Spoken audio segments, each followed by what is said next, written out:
i7 ગુજરાતનો અવાજ। નમસ્કાર દર્શક મિત્રો, i7 ન્યૂઝ ગુજરાતીની સાથે હું છું આપની સાથે પાયલ બામભણિયા। તો જોઈએ આજના મહત્વના સમાચારમાં। ઝાલોદ તાલુકાના કારડ કાળીમોવડી રવજી ફળિયામાં ખાસ બળીને ખાખ થયું।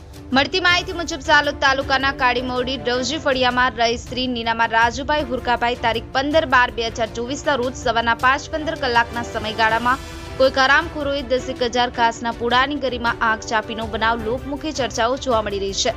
રાજુભાઈના ઘરની બાજુમાં ઘાસની ગરી વાળીને મૂંગા ઢોરોને ખવડાવવામાં ભેગું કરેલ અંદાજિત 10,000 જેટલા ઘાસના પૂડા સળગાવી દેવામાં આવ્યા હોવાનું લોકમુખે જાણવા મળે છે।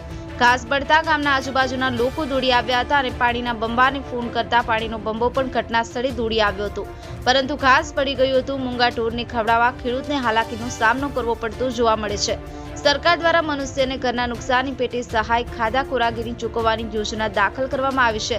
તે મૂંગા ઢોરોનો ખોરાક બળી જાય તો તેની પણ સહાય યોજના સરકારમાં દાખલ કરવામાં આવે તેવી માંગ ઉઠવા પામી છે।